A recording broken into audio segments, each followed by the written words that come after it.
Nuevamente, buenos días, hermanos. Dios les bendiga. Pues creo que como todos los domingos son especiales para nuestro Dios, igualmente el de hoy es significativo en la vida del cristiano, incluso no nada más del cristiano, creo que en muchas partes del mundo entran a una etapa que le llamamos la Semana Santa. Hoy es Domingo de Ramos y este es el inicio en donde por lo general hablamos de la entrada triunfal de nuestro Señor Jesucristo a Jerusalén. Y por lo general se presenta este texto bíblico en este día llamado Domingo de Ramos.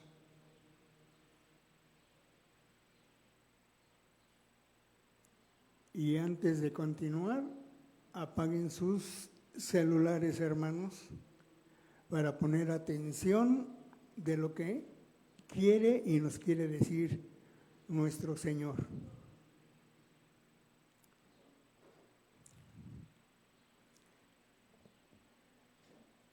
Como un mensaje de esperanza, porque tiene que ver con la entrada triunfal de Cristo en Jerusalén.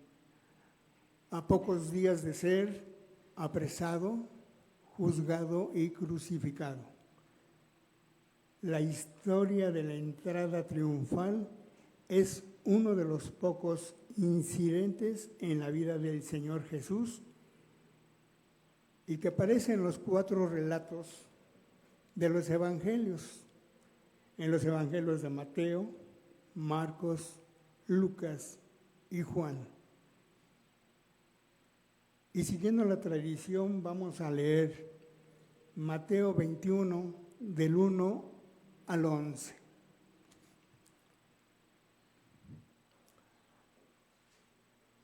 Cuando se acercaban a Jerusalén y llegaron a Betfagé, al monte de los olivos, Jesús envió a 2 discípulos con este encargo: vayan a la aldea que tienen enfrente y ahí mismo encontrarán una burra atada y un burrito con ella.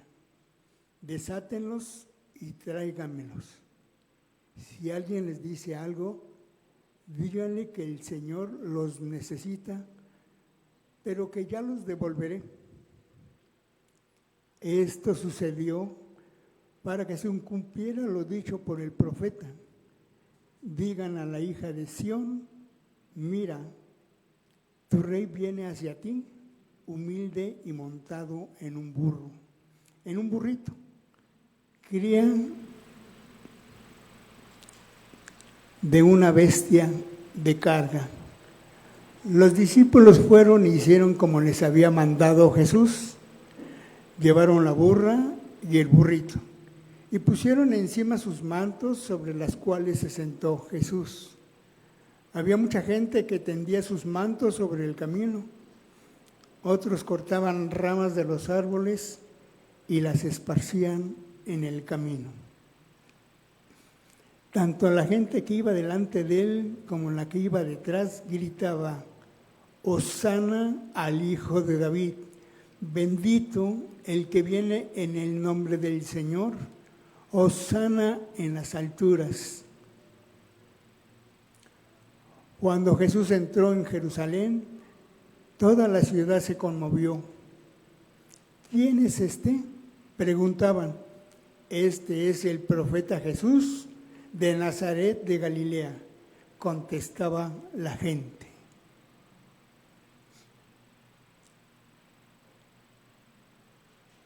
Al combinar las 4 narrativas, queda claro que la entrada triunfal fue un evento muy significativo, no solo para la gente de la época de Jesús, sino para los cristianos a lo largo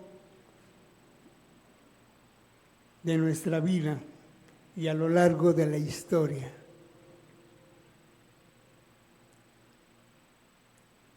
A muchos de nosotros como cristianos, antes de conocer el Señor, pues agarrábamos y festejábamos, pero porque íbamos a tener vacaciones y porque no iba a haber clases. Ese era nuestro festejo, y era a veces el bullicio, porque iban a ser días pues de asueto, en el cual pues íbamos a lo mejor algunos a Chapultepec, otros un poquito más lejos, otros posiblemente acá hacia Toluca o aquí al Popocatépetl, y nos daba mucho gusto. Pero cuando no conoces del Señor, pues todo festejas y a todo le haces bullicio. Pero cuando ya vamos conociendo más del Señor, sabemos que estos días son muy significativos para nosotros como cristianos. ¿Por qué? Porque nos damos cuenta de que nuestro Salvador estaba tocando ya las puertas. Y Él sabía lo que le iba a pasar. Sabía que iba a padecer. Y sabía que tenía que hacer ese ministerio para poder primeramente salvar a su pueblo, a los judíos. Pero como dicen, no le hicieron caso. Y a veces así nos pasa en nuestra familia. Predicamos un evangelio y luego tu familia pues ni siquiera te hace caso. Te dicen que sí para darte el avión, pero en realidad muchas veces no se acercan aunque tengan problemas.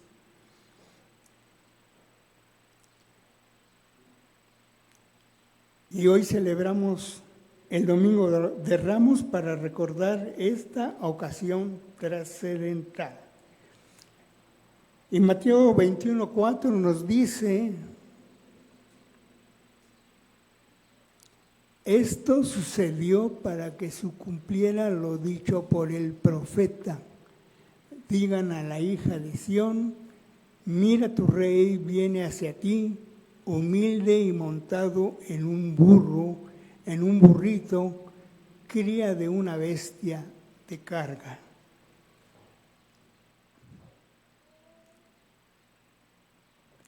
En el libro del profeta Zacarías, que es el penúltimo libro del Antiguo Testamento, considerado entre los profetas menores.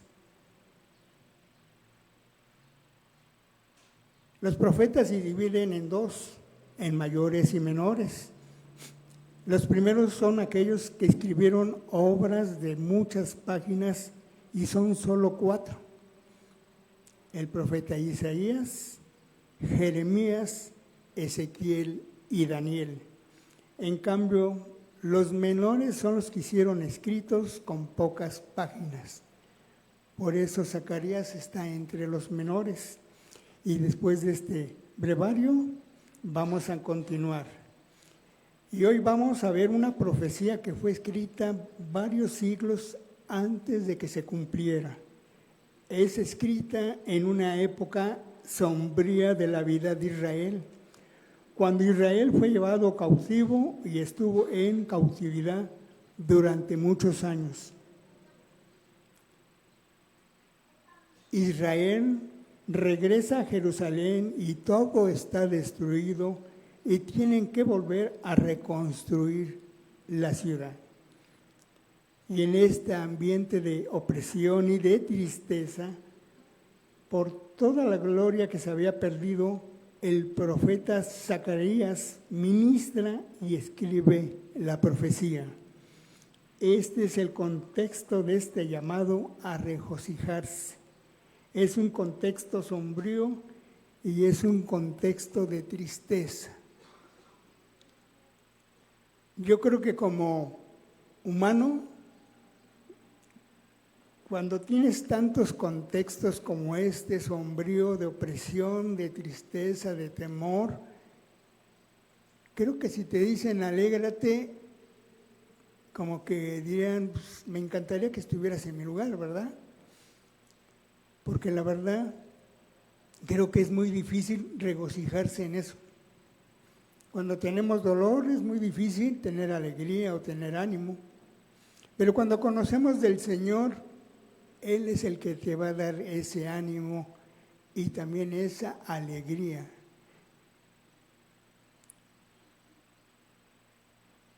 El pueblo de Israel estaba bajo la opresión de muchas naciones, sobre todo Persia,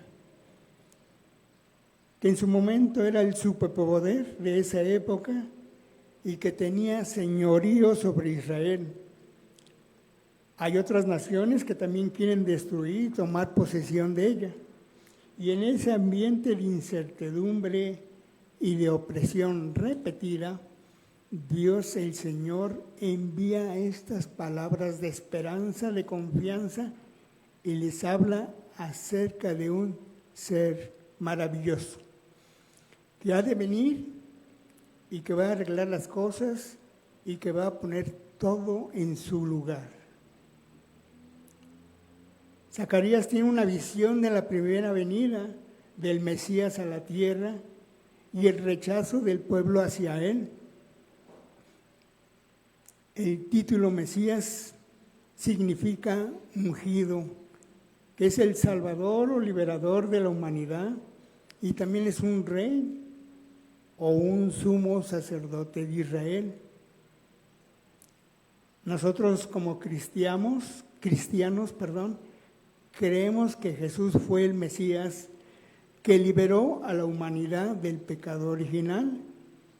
Y los judíos creen que el Mesías aún no ha llegado.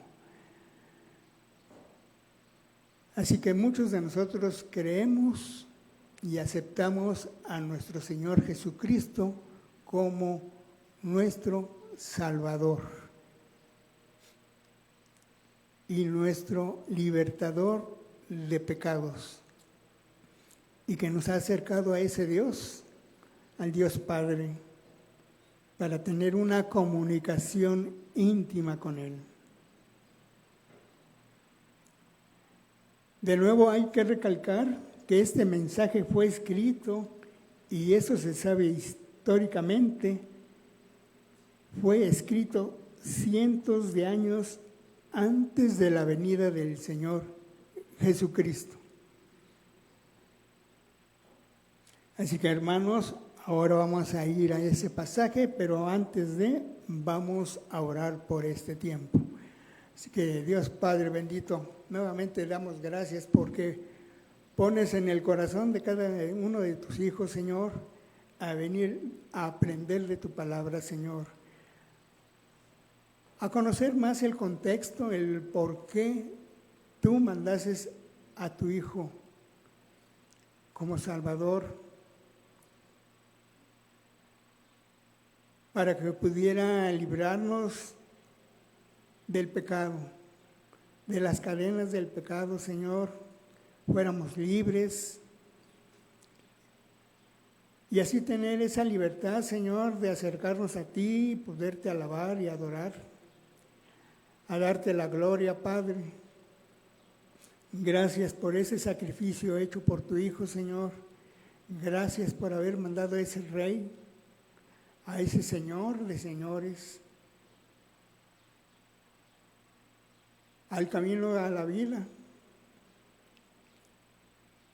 Y sabemos que es el único camino en el cual podemos llegar a ti, Padre. Así que, Padre, te damos gracias por todo lo que haces, por amor y misericordia a tu creación, Señor, a tus hijos, a tus santos, a tus fieles y a todos aquellos que son seguidores de nuestro Señor Jesucristo. Y que igual, que como en esa entrada también cantemos y lo alabemos con júbilo, con bullicio, con alegría, con ánimo, Padre, para que le demos la bienvenida. Conmemoremos cada vez este hecho que ya se cumplió, Padre, pero que tenemos nosotros que seguir conmemorando. Gracias, mi Señor, y oro en el bendito nombre de tu Hijo Jesús. Amén. Y ahora, hermanos, vámonos a la profecía de Isaías. Perdón, Zacarías. Es que era el profeta preferido de los judíos. Zacarías 9 nos dice: alégrate mucho, hija de Sión, grita de alegría, hija de Jerusalén. Mira, tu rey viene hacia ti, justo, salvador y humilde. Viene montado en un asno, en un pollino, cría de asna. Destruirá los carros de Efraín y los caballos de Jerusalén, quebrará el arco de combate y proclamará paz a las naciones. Su dominio se extenderá de mar a mar, desde el río Éufrates hasta los confines de la tierra. Amén.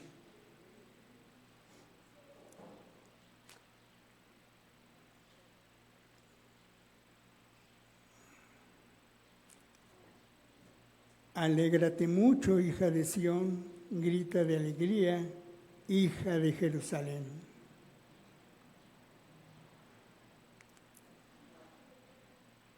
Yo creo que en la Biblia hemos visto muchos versículos donde Dios nos dice, y no nada más nos dice que nos alegremos como iglesia, que nos animemos unos a otros. Y creo que esto es, pues, durante nuestra vida o nuestra existencia aquí en esta tierra. Porque muchas veces necesitamos del abrazo, muchas veces necesitamos de un saludo, y muchas veces necesitamos que alguien nos haga ver de que estamos vivos. Y eso nos hace estar más en ánimo en esta vida, para poder soportar muchas cosas, muchas tribulaciones que se presentan también a lo largo de nuestra vida. En lugar de alegrarnos porque tenemos vacaciones, o porque vamos a poder viajar a algún estado o ir a visitar, deberíamos de alegrarnos de que ya somos libres, que somos salvos y de que alguien ya pagó por ti, por todos tus pecados. Eso debería de alegrarnos, de que tenemos un Dios poderoso que se preocupa por ti, que te ama, que tiene misericordia,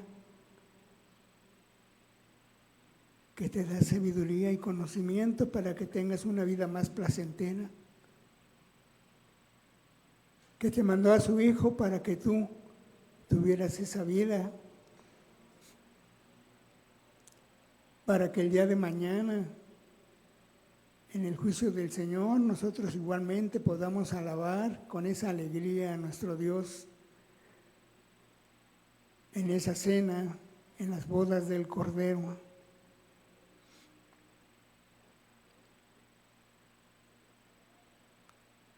Así que, hermanos, es bueno alegrarnos.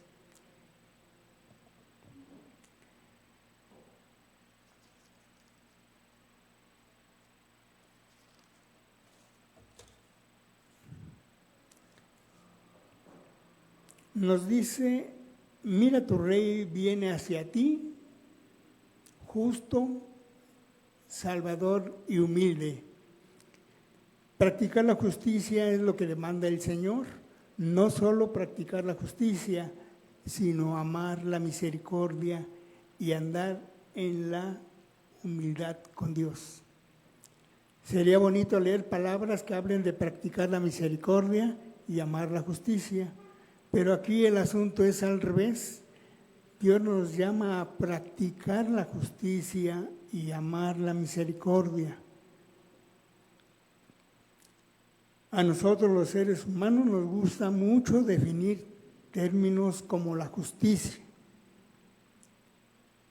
Y para muchos la justicia es, o no debe de ser más bien, no es gritar, no es la violencia, ni la imposición de una orden. Eso no es justicia.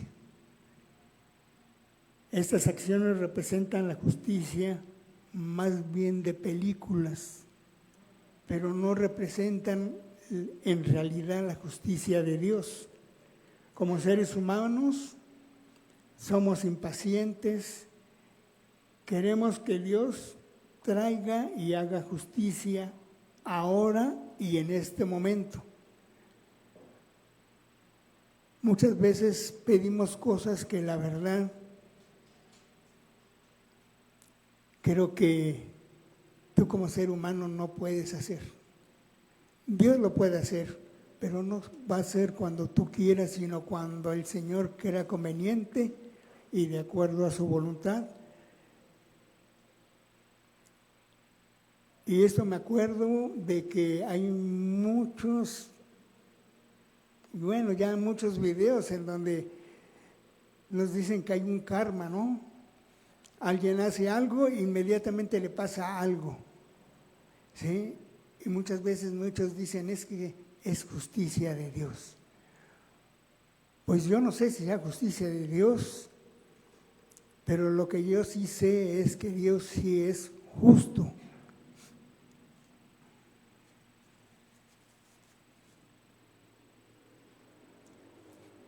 Y que nos juzgará a todos por igual, seamos justos o injustos.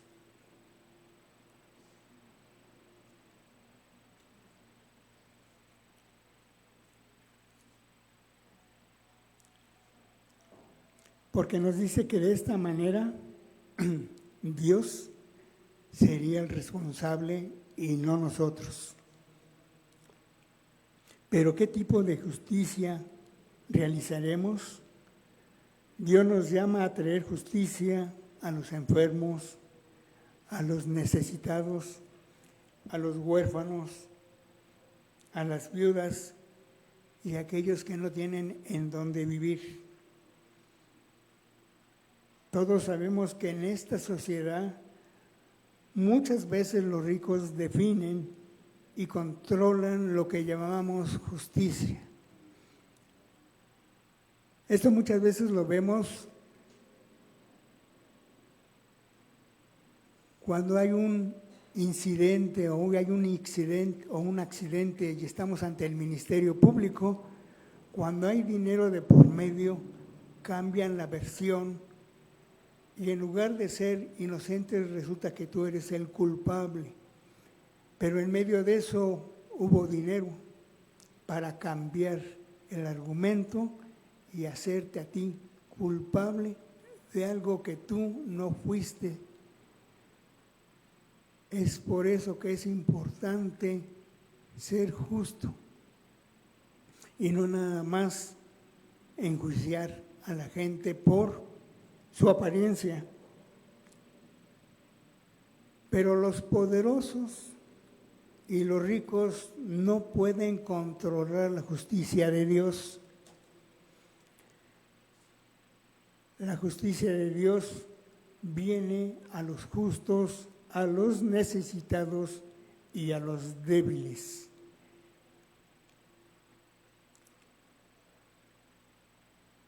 Isaías 11,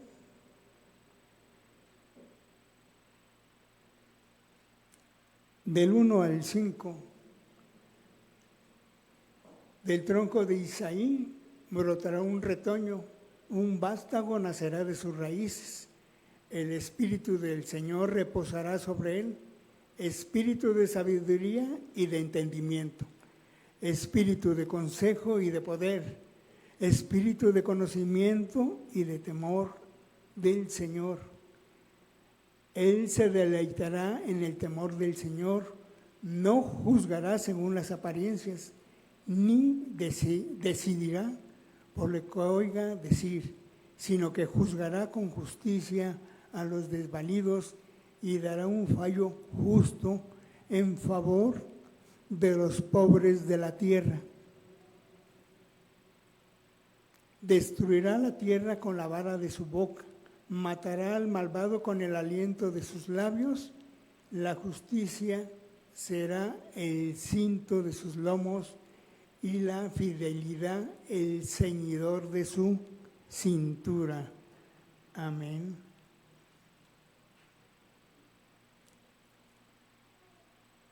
El Señor nos fortalecerá para ser siervos de Dios, brillando con su gloria en un mundo que necesita la justicia de Dios.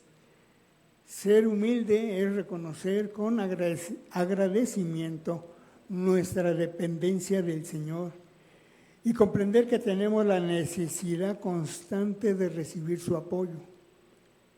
La humildad es el reconocimiento de nuestras aptitudes y talentos.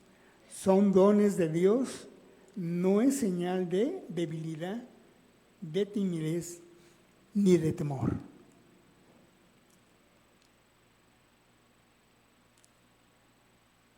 Y eso nos debe recordar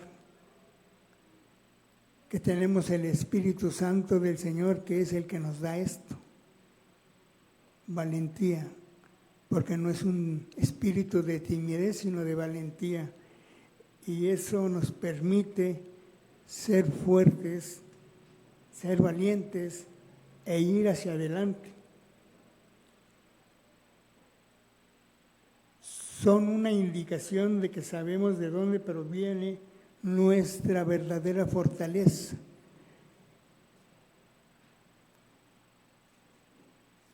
Porque podemos ser humildes y a la vez ser audaces y valientes.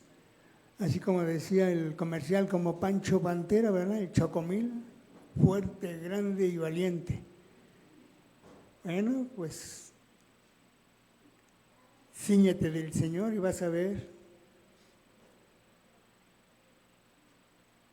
Porque Jesucristo es nuestro máximo ejemplo de humildad y obediencia.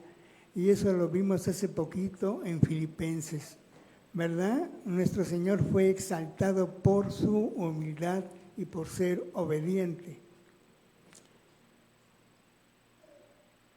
Durante su ministerio terrenal siempre reconoció que su fortaleza derivaba de su dependencia del Padre.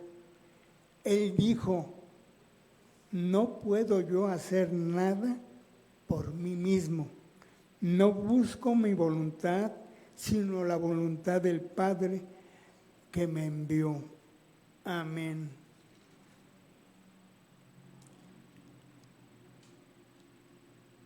Santiago 4:10 nos dice, humíllense delante del Señor y Él los exaltará.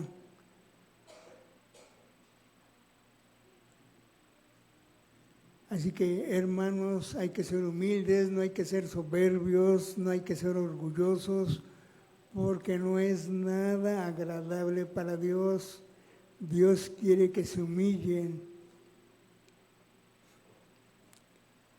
Y como dicen, el ser humilde no quiere decir que seas un pobre. Y porque eres humilde, pues tienes una casita. No, eso no es. Es ser humilde de corazón, no ser humilde económicamente, porque hay muchos que tienen mucho dinero y pueden ser humildes. Y hay otros que no tenemos dinero y no somos humildes.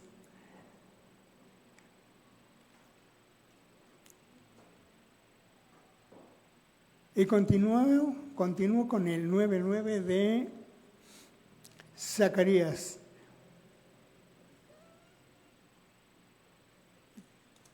Que nos sigue diciendo, mira, tu rey viene hacia ti, justo, salvador y humilde, viene montado en un asno, en un pollino, cría de asna. Y esto parece ser una expresión hebrea del habla que enfatiza que el animal es de raza pura. En la literatura se ha designado el asno como el antiguo símbolo de realeza judía y el que lo cabalga es la representación de paz.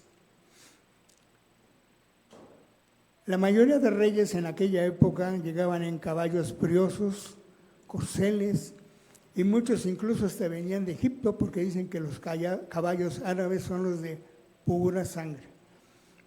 Fuertes, veloces, delgados, y se hacían de caballos a diestra y siniestra. Cuando el Señor Jesucristo cabalgó montado en un asno para entrar a Jerusalén, el Señor cumplió una profecía de alrededor 500 años antes de que Jesucristo viniera.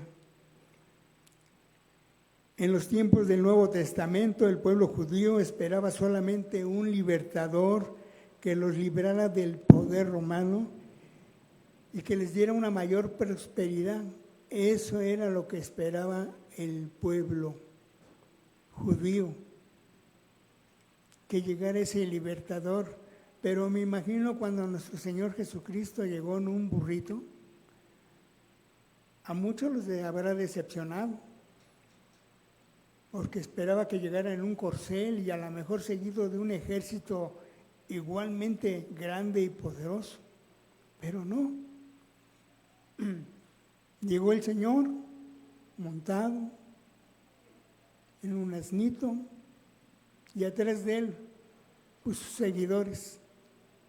Sí, lo recibieron con júbilo, con mucho bullicio, pero yo creo que para mucha gente lo decepcionó, sobre todo a aquellos que no lo conocían y que esperaban algo más. Y esto muchas veces nos pasa en nuestra vida real.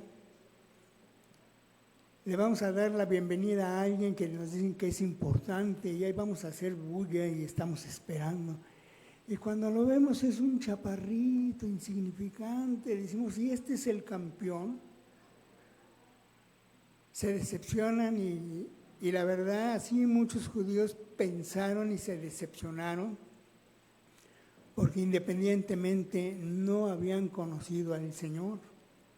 Los que lo conocían eran los que lo habían escuchado hablar, los discípulos se lo conocían, pero había mucha gente que no lo conocía.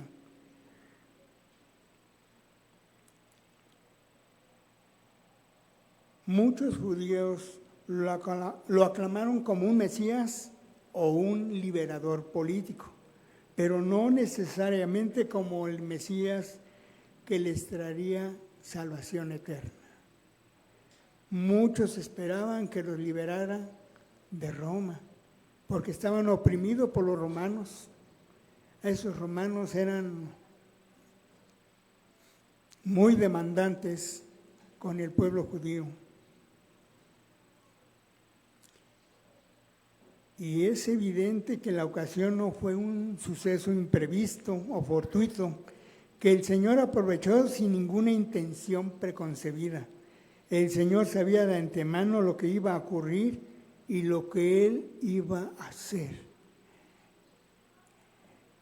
Imagínate estar en los zapatos o en las sandalias de nuestro Señor, que siendo Dios sabía lo que iba a pasar y lo que iba a padecer, y sabía que no había marcha atrás, porque en ese momento pues también era carne, y era carne que iba a padecer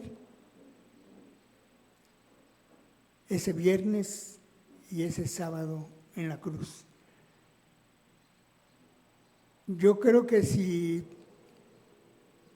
todos supiéramos cómo vamos a morir, pues yo creo que ya ni viviríamos, nos la pasaríamos pensando y pensando hasta que nos muéramos. No podríamos vivir con alegría ni nada. Y aún así nuestro Señor tuvo el ánimo hasta de animar a sus discípulos.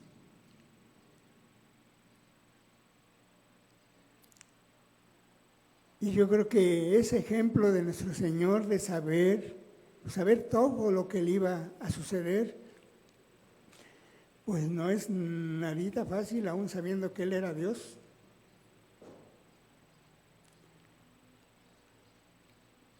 Y que y que independientemente lo que más le dolía iba a ser que el corazón del hombre era tan duro como las piedras y que el hombre no tiene misericordia y que también aprovechamos la ocasión porque en ese momento le estaban echando vivas, porras, y que después, dentro de 8 días, le van a gritar que lo crucifiquen. Pues yo con esos amigos, pues ya para qué tengo enemigos, ¿verdad?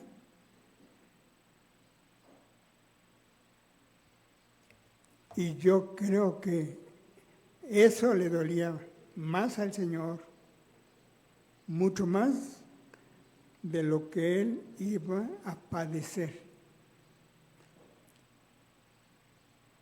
Y no fue un espectáculo desprovisto de todo significado, sino la llegada del Rey de Reyes.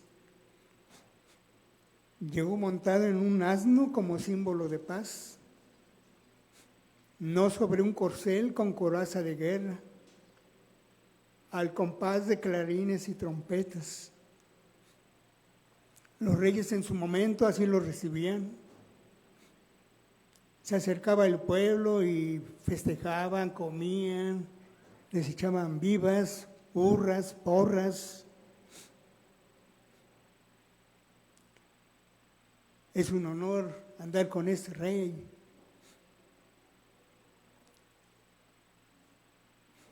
Así que esto nos ayuda a reflexionar que hay veces que el corazón del hombre es cambiante. Y es cambiante porque no se permite que el Espíritu Santo trabaje en él. Está más vinculado al mundo que a Dios. Y continuamos con el 9:10 que dice, destruirá los carros de Efraín y los caballos de Jerusalén.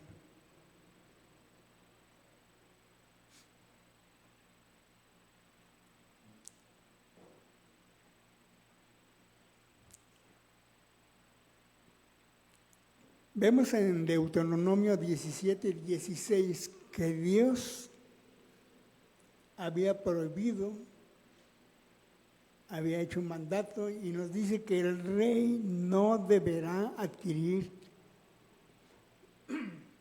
gran cantidad de caballos ni hacer que el pueblo vuelva a Egipto con el pretexto de aumentar su caballería, pues el Señor te ha dicho, no vuelvas más por ese camino. Y para variar, los reyes quebrantaron este mandato, pero el Señor Jesús vino a cumplir nuevamente este mandato. ¿Y cómo lo hizo? Perdón. Si el Señor en su título de rey hubiera montado a caballo, habría sido una violación de un mandato de Dios, por lo tanto montó sobre un asno.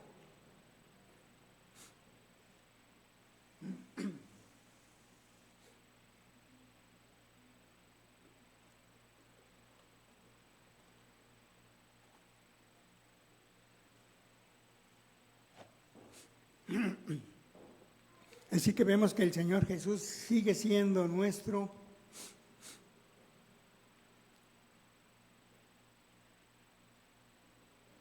ahora sí que nuestro, perdón, se me fue el nombre, pero sigue siendo el testimonio para nuestras vidas. Él trató en su momento de hacer lo que decía la ley. Y por eso el Señor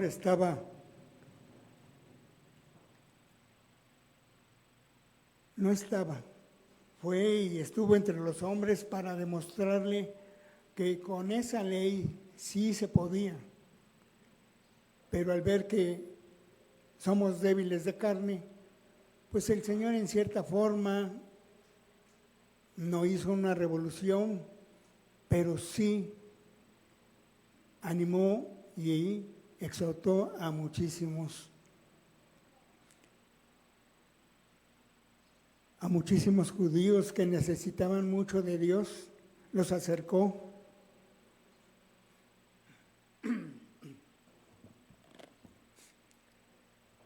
Y en el 10 nos dice: quebrará el arco de combate y proclamará paz a las naciones. Yo sé que el tener paz en nuestra vida es muy difícil, sobre todo cuando estamos en situaciones difíciles en las cuales no podemos ni dormir en paz, no podemos hacer nada a veces. Pero si no buscamos a Dios, si no buscamos esa paz que Él nos da, pues menos vamos a dormir, hermanos. Vamos a quedar como zombies, con los ojos abiertos, cansados. Pero si no buscamos a Dios, pues no vamos a obtener esa paz que Dios nos da. Y nos dice en la Biblia que también venía un príncipe de paz, que es nuestro Señor Jesucristo. Él era el que iba a poner paz en esta tierra. Y el Salmo 72, el 7 y el 8, dice que en sus días florezca la...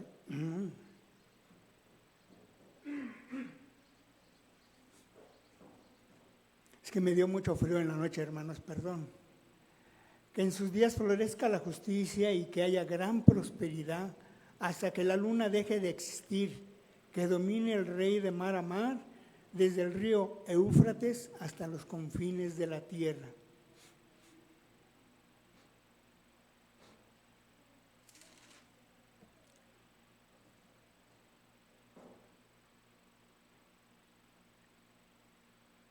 Y tenemos que aplicar este versículo en nuestra vida.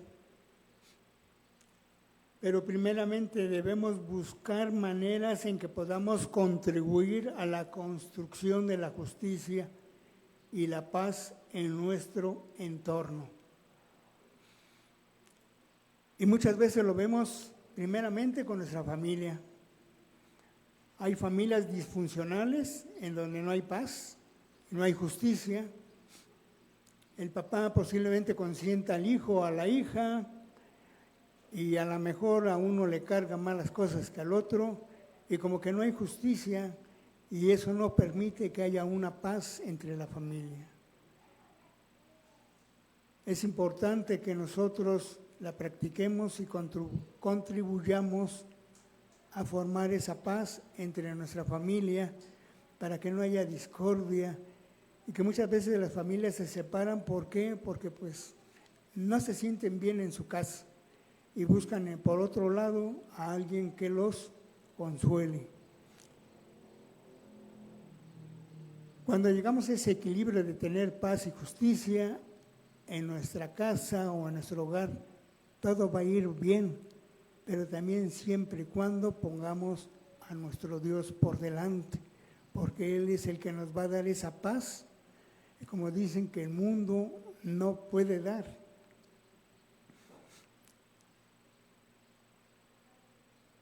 Así que es importante también como vecinos buscar y contribuir a esa paz, porque muchas veces hay vecinos que la verdad son odiosos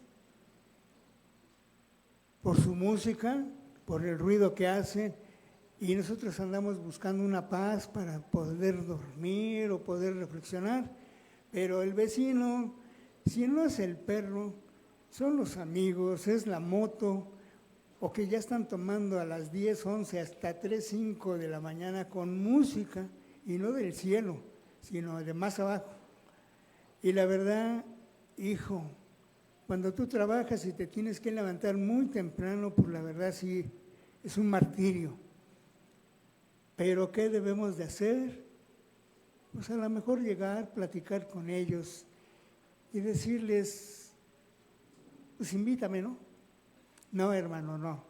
Hay que hablar y hay que hablar bien con ellos y tratar de hacerles ver que en cierta forma, pues el ruido o lo que hacen, pues te afectan a ti. Es decir, sí, acepto que tengas amigos, que oigas música, pero oíla a un volumen moderado. Si llegas a tener a tus amigos, pues igualmente, ¿no? Y llegar incluso a, como quien dice, acuerdos, si se puede, por las buenas. Pero no buscarlo por las malas, porque en lugar de buscar paz, vamos a buscar guerra. Y eso no es lo que queremos.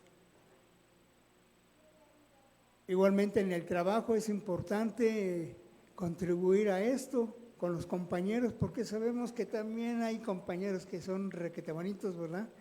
Y te meten el pie para que te caigas y te dicen que no, yo no fui. O te envuelven en chismes. Pero también hay que platicar para que no se salga el control. Pero también debemos de empezar por nosotros mismos. ¿Cómo? Cultivando los frutos que Dios nos da a través de su Espíritu Santo,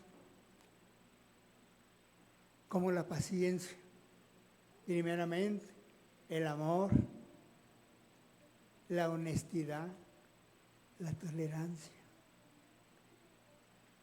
el respeto, el dominio propio, para que puedas aguantar ese ruido, hermano, y hagas oídos sordos y duermas muy bien. Pero también debemos de trabajar juntos como iglesia para construir un mundo justo y en paz, donde todos puedan florecer en armonía y prosperidad. Es la única forma que podemos contribuir para buscar una paz, y esa paz para que sea venidera, porque eso es lo que nos va a dar nuestro Señor Jesucristo.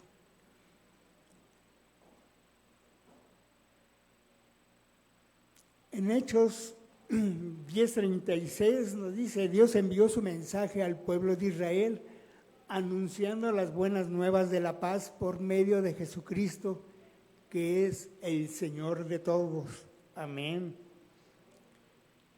La frase, las naciones, se refiere a quienes no formaban parte del pueblo de Dios, no formaban. Con frecuencia se usa el término gentiles para referirse a ese grupo de personas. Esto se cumplió parcialmente cuando el Señor le reveló al apóstol Pedro, mediante una visión que había llegado el momento de hablar paz a las naciones, es decir, que había de comenzar a predicar a quienes no eran descendientes de Israel.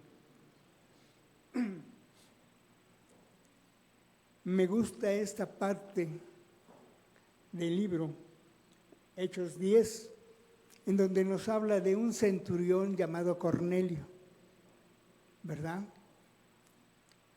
Y que recibe un llamado para que mande a llamar a Pedro. Y Pedro creo que en ese momento tenía mucha hambre y pensaba en las tortas, en los taquitos y en muchas cosas. Y de repente vio bajar una mesa con comida.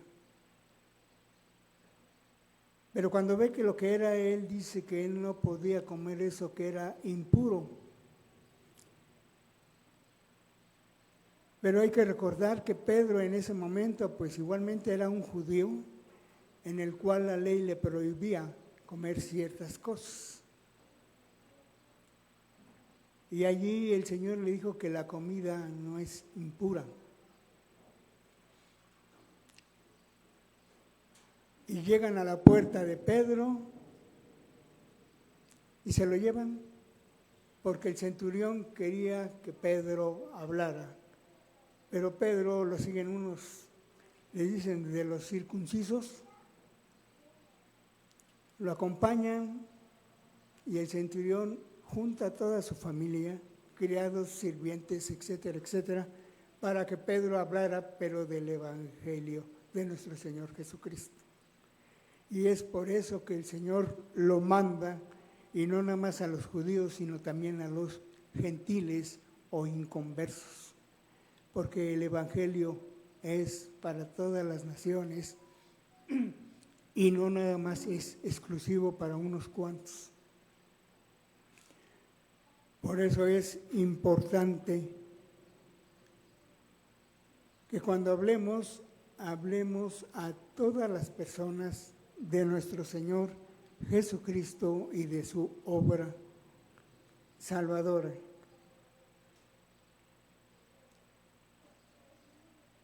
Y esto nos muestra la soberanía divina, es decir, el poder y el control que Dios tiene sobre todas las cosas, ya que será Él quien establezca el reinado del Mesías, y es por medio de Él que este rey gobernará. Termino con Isaías 2, del 2 al 5.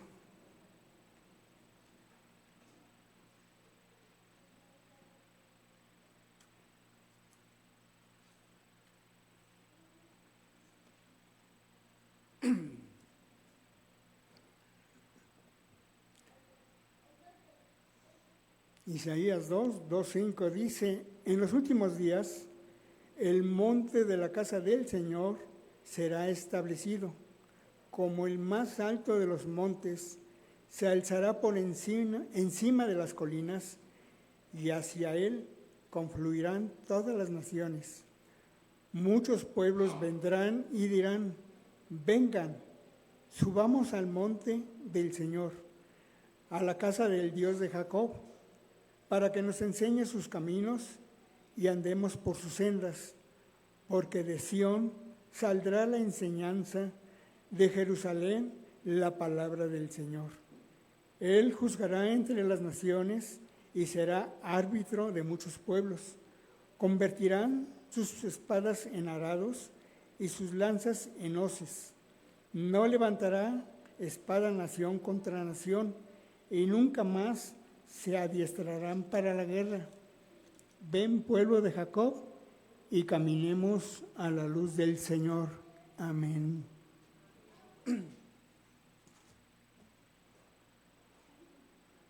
Ahorita que he leído esta parte, creo que en el mundo hay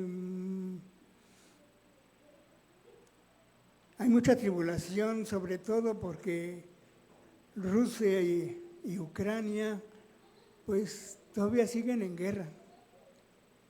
Israel. Y la verdad, la venida de nuestro Señor Jesucristo terminaría todo esto.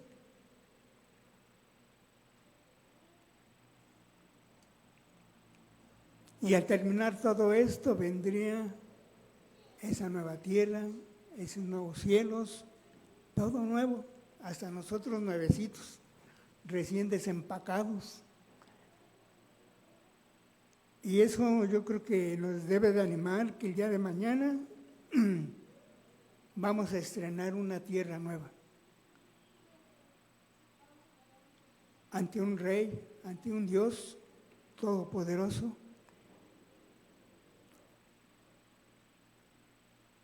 Y en el cual va a desaparecer los celos, el odio,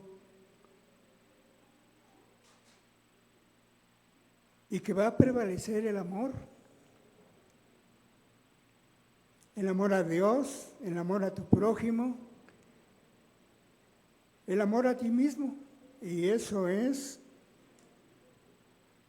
la esperanza. Pero cuando prevalezca todo esto, la misma esperanza también va a desaparecer.